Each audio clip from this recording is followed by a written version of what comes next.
Guys, we're back again.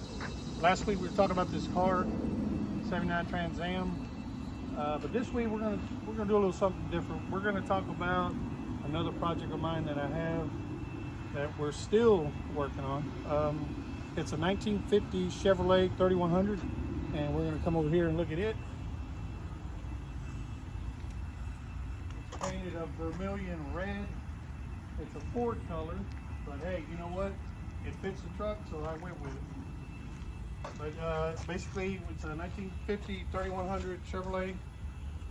We built it, a couple months ago. It's been really about a year process. We had it painted and body worked.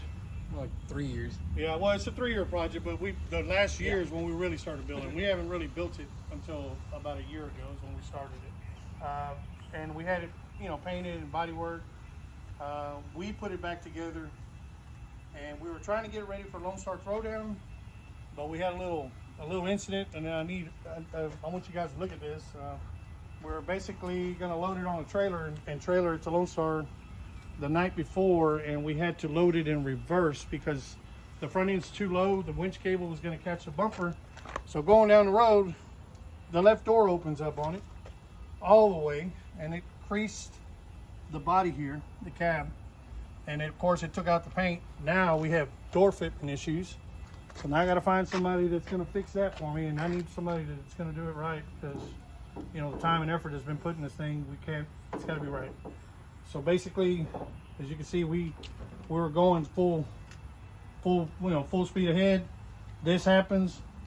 There we go. We just basically heartbroken.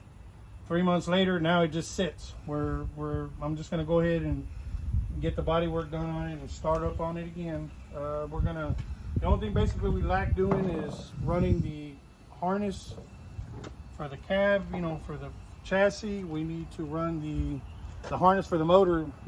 Junior's already ran it. The motor's an iron LS. It's a 5.3 bored to a 5.7.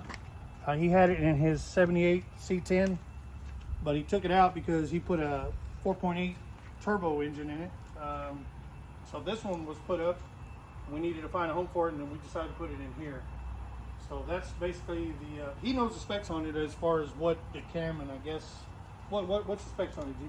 It's a 5.3 bored out to a 5.7 iron LS1. It's a Gen 4 block with the Gen 3 24X reluctor system on it. So it's kind of an amorphidite setup, but it worked. And at the time in 2015, when I kind of built this engine, I was just getting into the LS/5360 and all that stuff, and had a little incident at the machine shop where they screwed up the original 5.3 Gen 3 block, so I had to make what was due, and I decided to board out to a 5.7.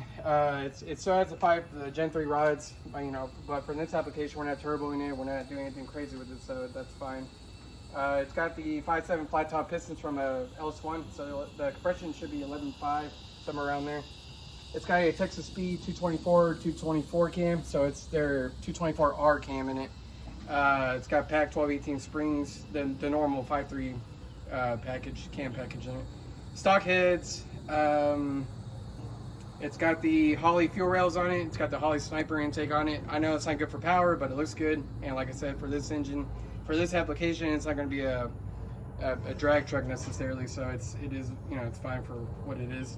It's got the truck pulley system on it with the LS1 power steering pump and their ICT billet. Both these brackets are ICT billet. It's got the low mount alternator setup, which we didn't have to cut the fenders on. If for anyone wanted to know, we didn't have to do that. For header purposes, we went with Holley's. Or actually, they're Summer Racing, but I think they're Holley knockoffs. It's the same thing. It's their cast manifolds, and if you notice, we had fitment issues right here, like everyone does with these LSs and these original 50 frames. Well, I had a notch right here on the manifold, and then do some Heim joints and a bunch of other universal joints on the steering column to make it fit. And the reason we had to do that is this truck is equipped with a Scott's Hot Rod IFS independent front suspension kit on it. And that kit consists of coilovers on the front. It's got a sway bar on the bottom. It's got the power steering rack out of like I think it's like a Fox body rack or something, because it's really hard to find fittings for.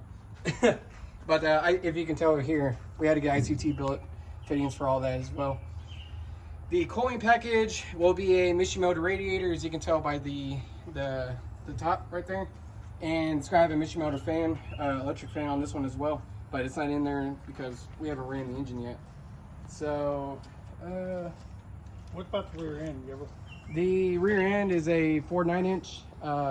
It's got Moser 30 spline axles in it. It's got 1/2 inch studs in the back. So it's meant to hold pretty good power. The transmission on it is a 460 that's, I guess you can say it's like a built stage 4 or 5, you know. I think we're up to like stage 9 at this point. But it'll hold. It was the same transmission I had behind my turbo 4.8 and my C10, but it held up well. It has the rear end setup. You can't see it because of the wood, but underneath the wood, it's got like a 70s style, a 72 C10 style panhard. You know, if you ever seen like a 72 rear end, you'll know what I'm talking about. It's like a NASCAR setup, NASCAR truck series setup. So, and underneath these woods, which you still have to drill holes into, are the adjustments for the springs in the back. So we can set the ride height. We can set the ride height in the rear based off the spring height, and we can set the ride height in the front based off the coilovers.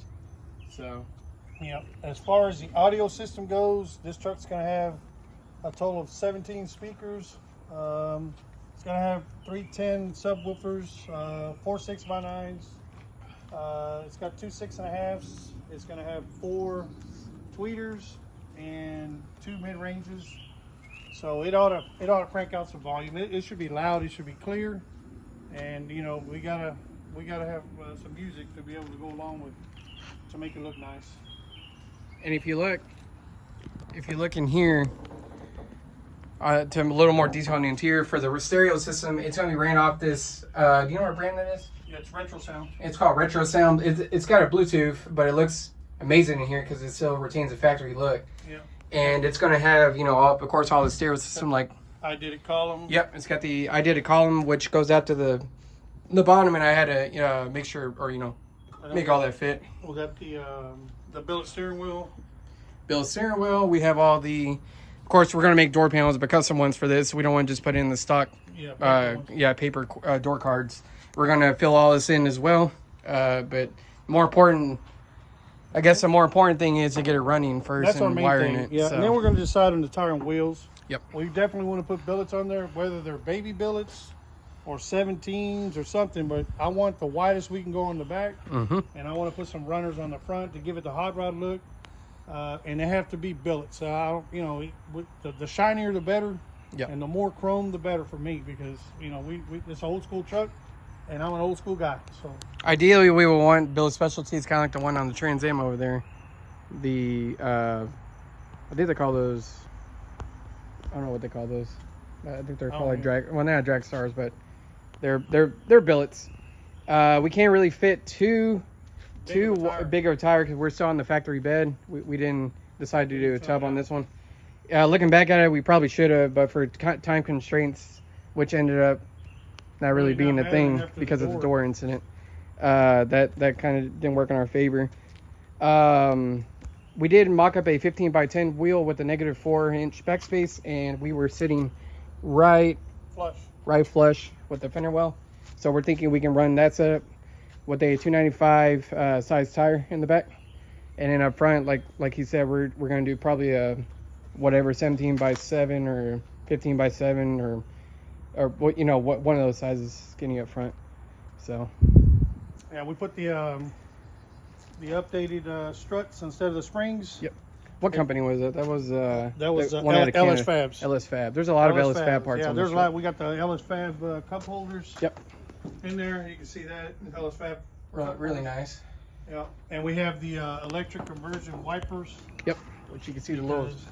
Oh wait, they're over. Yeah, the motor's up under the dash. You can see the little nubs sticking out, but we still have to put the wiper blades on. Yeah. And we still need to put this little piece of trim right here that runs along there. If you know these trucks, they're extremely hard to put these, especially the ones with the chrome in them. They're even worse.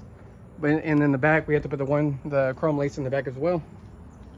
And then of course on these doors, we went and got these inner tracks chromed out, which they're over there, and we just had to put those on as well.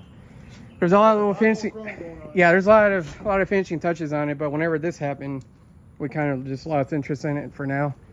For really no reason, we just kind of, it just hit us hard. So, and that's what it looks like with the hood halfway shut. There you go. We'll be back, and we will rebuild. It will be right when we're done with it. So anyway, guys, yeah. What next video, we'll probably do the paintless harness on it, because I really want to get this thing running so you guys can hear it. And then we'll see what kind of mufflers, I guess, whatever we're going to decide to put on it. I don't know, Magnaflows or carbons or carbons or Flowmasters. I don't know. We'll decide. You know, we'll see whenever it comes time to run it. Yep. But until then, guys, we'll see y'all next time.